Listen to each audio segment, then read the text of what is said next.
I used to think silence meant peace. In our house, it meant hierarchy. My name is Claire Mercer, and I was the child no one remembered to call for dinner. I wasn't the loud one, or the charming one, or the athletic one. I was the, "Oh, right, you're here too" one, the extra chair, the unused birthday candle, the footnote in a family photo. My father Thomas didn't believe in shouting. He believed in eye contact, who got it and who didn't. He could make my brothers feel like senators with a nod and reduce me to a ghost with a glance right past my shoulder. His love wasn't conditional, it was exclusive, reserved for sons. I remember one Father's Day when I was 12. I had spent the whole weekend crafting a card out of scrapbook paper and glitter glue, writing him a poem I had edited 10 times. I slipped it under his coffee mug that morning, heart racing like I had submitted my soul for approval. He looked at it for less than 2 seconds. "Thanks," he muttered, eyes never leaving the sports page. 5 minutes later, my brother Brandon, 4 years older already walking like a CEO in gym shorts, breezed in and tossed a gas station mug onto the table. "One, Dad," it said in crooked font. My father beamed. "Now that's what I'm talking about." I still had glitter on my fingers. Brandon was the idea guy. He once pitched a lawn mowing app at dinner when he was 16. My dad spent the next hour brainstorming names for it with him. Drew, the youngest, was the golden retriever in human form. Always smiling, always scoring points, always getting tackled and standing right back up. Dad never missed a game. He never came to any of my art shows. Not one. It wasn't that I was unloved. It was that I was unnoticed. There's a difference. One breaks your heart loudly. The other makes you question whether you even have a heart worth breaking. At dinner, he'd lean forward, eyes bright. "Brandon, how'd the pitch go? Drew, coach say anything after the game?" Then he'd sit back and chew while I passed the salad. If I spoke, it was an interruption. If I stayed quiet, it was confirmation. My mother, Ellen, tried now and then. "You're special too, sweetheart," she'd whisper while folding laundry like it was a secret too fragile for the kitchen table. But even she obeyed the gravity in that house. Everything orbiting the Mercer men. I remember once asking for a new sketchbook from the art store downtown. It cost $38.95. My father didn't even look up from his tablet. "What's the point?" he said. "You'll quit halfway like everything else." That sentence stayed with me longer than most of my friendships. I got the sketchbook anyway. I saved up for weeks, walking dogs after school, skipping lunch to squirrel away the money. When I brought it home, he glanced at it once and said, "Hope you actually use it this time." I did. Every page, every night, quietly. By the time I turned 16, I stopped hoping for his attention. I still worked harder. Even I joined the honors program, took AP classes, and started a part-time job at the library. Not because I thought he'd notice. I just needed to know I could do things without him. Still, a part of me hoped. Just a little. When I got accepted into the State Honors Institute, I waited for the right time to tell him. It was a Saturday morning. He was sipping coffee on the back porch. Brandon had just left after borrowing the car. Drew was still asleep. I stepped outside, holding the letter in my hand. "I got in," I said. He looked up confused. "Got in," where I handed him the envelope. He read the first line, gave a small nod, then handed it back. "That's nice," he said, then added, "You'll have to figure out transportation, though. I'm not driving across town every day." That was it. No congratulations. No, I'm proud of you. Just a scheduling concern. The next weekend, Drew made the varsity soccer team. My dad invited the neighbors for barbecue. He ordered a cake. He grilled steaks. He even gave a speech. That boy doesn't back down from anything he said, raising a beer in Drew's direction. Real backbone. I brought out the paper plates. Later that night, I stood at the kitchen sink scrubbing grease from the pans. My mother walked in, drying her hands on a towel. "You did a good job with the food," she said quietly. I wanted to ask her something, anything. Why doesn't he see me? Why don't you say something? But I didn't. Instead, I said, "Thanks," and kept scrubbing. Things continued that way. Brandon started his first business during college, some online store that lasted maybe 6 months. Still, my dad bragged about it to everyone. "That's initiative," he'd say. "That's a leader." Meanwhile, I started a digital design internship, paid competitive. I mentioned it at dinner once. My dad didn't even look up. "Brandon," he said, "tell them about that new app idea you were working on." I stopped talking. I started saving. Not just money, but energy time. Pride. I stopped expecting approval and started building my own center of gravity somewhere outside that house. I picked up extra work from local businesses, designed flyers, managed their websites, taught myself to code after school using library books and YouTube videos. One night, while Drew and Brandon were out celebrating something, I was at my desk in the basement, eyes blurry, fixing bugs in a prototype I was building. My mother opened the door, leaned in. "Still working?" I nodded. She hesitated, then said, "Your brothers are lucky. Things come easy for them." Then she left. She thought it was comfort. It wasn't. I wanted her to say I was strong.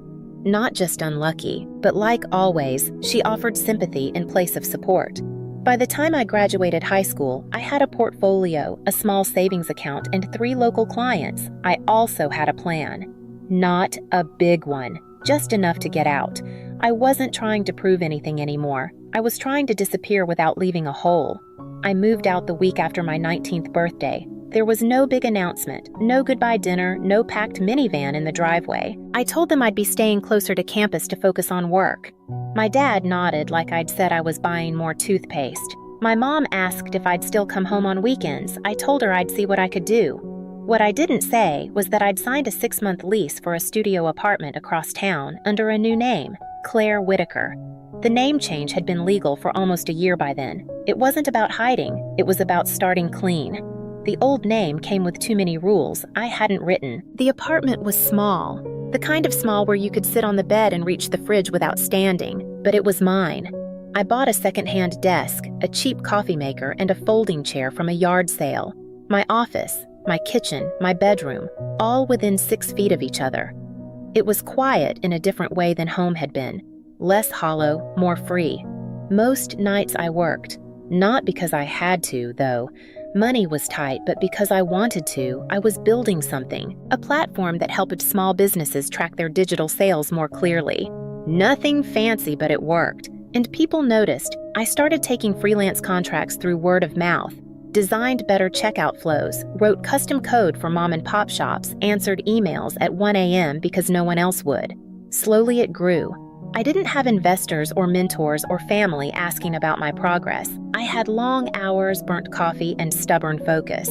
There were nights I wanted to quit, nights where a bug in my code made everything crash and I had to start from scratch, times when I was down to my last $20 and still said no to quick pay design gigs that didn't align with my vision. I ate a lot of toast. I ignored a lot of birthdays. I didn't send holiday cards. I didn't go back for Thanksgiving. When my family texted, I replied with one-line answers. I wasn't angry, just elsewhere. Occasionally, I saw them on social media. Photos of my brothers at conferences, golf outings, baby showers. Brandon in a suit giving a speech to some startup group, Drew holding his firstborn. My dad beside him beaming like he'd just won something. I watched them live in the center of a story I had exited years ago. And then quietly, the shift happened. One of my longest clients, a small online craft supply store, referred me to a regional distributor. That distributor referred me to a retail tech investor. The investor liked my product. He liked that I'd built it alone, that I hadn't taken outside funding, that I knew what I wanted. 6 months later, we signed a seed deal. Not a massive one, but enough to move out of my studio and into a tiny office space with real windows and chairs that didn't fold. I hired 2 people. One was a self-taught developer who reminded me of me 5 years earlier. The other was a former project manager who'd been laid off after maternity leave. We worked well together, quietly, efficiently. We didn't print press releases. We didn't throw launch parties. We just kept building. One afternoon during a meeting, I got a call from the investor. "I've got something for you," he said. "Anderson Systems is looking shaky. We're in talks to acquire. You're already integrated with half their clients. Think about it." Anderson Systems. That was the company where my dad had worked for the last 10 years. The one he talked about like it was his second home. The one he wore a branded polo shirt for at every barbecue. I didn't say yes right away. I waited a full week. Then I called back. Voice, steady. "I'll do it, but make it silent. I want the board to approve it before my name comes up." He chuckled. "Claire, Whitaker always playing it cool." I wasn't playing anything. I just wasn't done. Building. 2 years passed before I saw them again. No calls, no visits, no questions. I don't think they noticed I was gone. Not really. That's the thing about being invisible. After a while, your absence blends in with your presence. No one marks the difference. Then, one afternoon in May, a message popped up in the old family group chat. Father's Day, BBQ 4 p.m., same place. Let us know if you're coming. Drew had sent it. Brandon replied with thumbs up emojis. My mother hearted it. No one mentioned me. I didn't overthink it. I typed a simple, I'll be there. No one responded. No follow-up, no questions, just silence. Familiar, almost comforting. I spent the next week working as usual. We had just closed the Anderson deal. The legal paperwork had cleared. The press hadn't heard yet. That had been the condition. My name would appear on the executive register the Monday after Father's Day. On Saturday night, I picked up the car. It was a lease technically, but it looked like something off a tech CEO's dream board. Black sleek, almost silent when you drove it. I wasn't trying to make a point. I just wanted to arrive, like someone they wouldn't expect. In the passenger seat sat a small black envelope. Heavy paper, gold-trimmed edges inside a single legal document with my name across the top. My real name, not Mercer. The morning of the barbecue, I dressed simply. Navy slacks, cream blouse, flat shoes, no jewelry, no lipstick, just clean, quiet confidence. I arrived at 4:07. The Mercer house looked exactly the same. Fresh mulch flag in the yard, folding chairs in the driveway. My dad stood at the grill, laughing beer in hand. Brandon was showing someone pictures on his phone. Drew was tossing a football with two kids I didn't recognize. When I stepped out of the car, heads turned. For a moment, the air seemed to shift. Not cold, not warm, just uncertain. My dad noticed me last. He did a double take, then smiled. Well, he said, flipping a burger. Look who finally decided to show up. I smiled politely. Happy Father's Day. My mother came out of the kitchen with a tray of glasses. Her expression was unreadable. We didn't hug. Inside the dining room looked like a Norman Rockwell painting. Long table, white tablecloth, iced tea, sweating in pitchers, bowls of corn and coleslaw. Everyone took their seat like it was rehearsal for a play they'd done 100 times. I sat near the end, not next to anyone in particular. Not expected, not unwelcome, just present. Brandon started talking first. Something about a funding round, new investors market traction. My father nodded like a proud manager at a performance review. Drew added a story about hitting his quarterly bonus and winning some kind of team award. I said nothing. No one asked. The meal went on. Eventually, someone raised a toast. I think it was Drew, to Dad, the backbone of the family. You taught us how to lead. Everyone murmured approval. My father stood holding his glass. I couldn't be prouder of my boys, he said, pausing to let it land. Real men, they don't quit. They don't ask for favors. They build. That's what this world needs. He looked around at the table and Claire. He added with a shrug and a smirk. Still out there trying to figure it out, I guess. A few chuckles. Nothing cruel, just casual dismissal. The kind that cuts cleaner than rage. I placed my fork down. I actually brought you something, Dad, I said, reaching into my bag. The room quieted. Forks paused. Glasses stopped midair. Just a small Father's Day gift? I stood and walked outside. The backyard was quiet except for the wind moving through the trees. I walked to the car, opened the passenger door, and picked up the envelope. Its weight hadn't changed, but something in me had. Not heavier, just stiller. Inside, the dinner conversation carried on in low hums, forks clinking against plates, ice rattling in glasses. When I stepped back through the doorway, the sound dimmed, or maybe I just stopped listening. I returned to the table, walked to where my father sat at the head. I placed the envelope in front of him gently. Not like a gift, more like a file being submitted for you, I said. He looked at it with mild amusement, like it might be a card or a joke coupon. What's this? He asked. Read it carefully. He tore open the flap, unfolded the paper. For a moment, his face didn't move. Then his brow tightened. His eyes tracked the lines slowly, then faster. The corner of his mouth dropped. He looked again as if rereading might rewrite what he'd seen. His hand twitched. The paper made a soft, crinkling sound. Brandon leaned in. "What is it?" Drew stood up slightly. What is that, Dad?" My father didn't answer right away. He looked up at me, for once really looked. "This isn't real," he said. His voice wasn't angry. It was empty. "It is," I said calmly. "The acquisition finalized last week. The name you didn't recognize on the board memo that was mine." Brandon's voice broke the silence. "Wait, Claire, are you saying you bought Anderson?" I didn't correct the name. "Not yet. I didn't buy it alone," I said, "but I own the majority stake. And the board just approved a new operating structure." My father's lips moved, but no words came out. He glanced back at the paper, then at me again. "You work for me now," I said softly. Drew sat down hard. Brandon scoffed. "You've got to be kidding. That company's been around since before you were in diapers." I looked at him. "That's true. And yet here we are." No raised voice. No fireworks. Just the sound of a door unlatching somewhere deep in their understanding of me. My mother, still holding a serving spoon, hadn't moved. She cleared her throat. "Claire, was this necessary?" I turned toward her. "No, it wasn't necessary. It was just overdue." I looked back at my father. "I used to think I had to do something amazing to earn your respect, that maybe if I built something big enough you'd finally see me.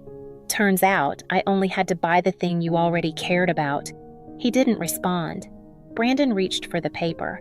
My father didn't stop him. His eyes were still on me, or maybe on the space where I used to sit at the edge of every table waiting to be asked something.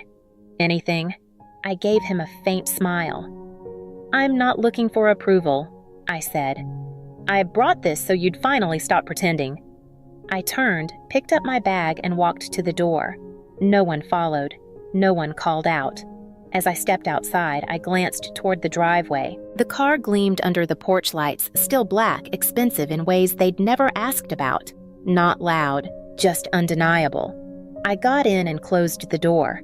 The engine started with a quiet hum. As I pulled out of the driveway, I didn't check the rearview mirror. I didn't need to. From inside the house, I heard something break, maybe a glass, maybe a silence. Either way, it wasn't mine to fix. The drive home was quiet, not the hollow kind I used to know, not the silence of being ignored or forgotten. This was different, solid, earned, like the end of a long, slow exhale. I didn't feel triumphant. I didn't feel regret. I felt finished.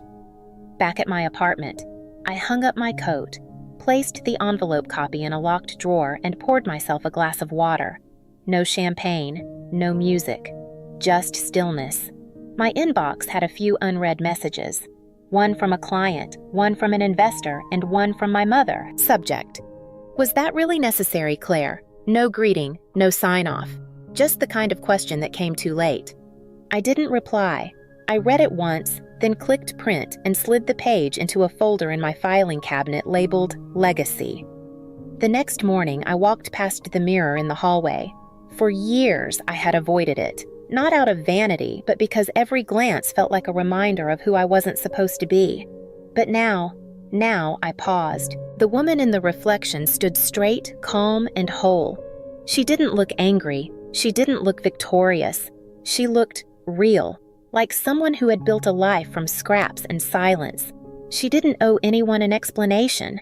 I spent that Sunday doing laundry, vacuuming, reading an old book I hadn't finished in years.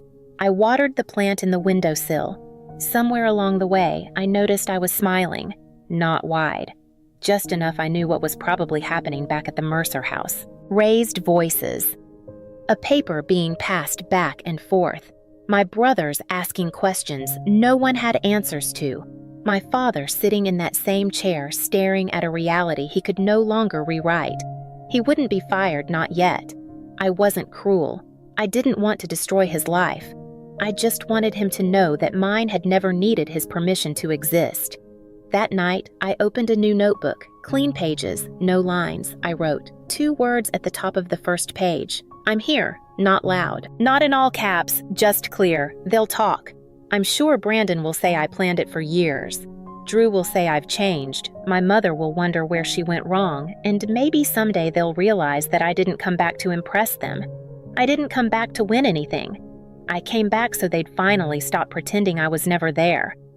I don't know if they'll ever say sorry. I don't need them to. Some truths don't require acknowledgement. They just need to be said once, out loud, then left behind.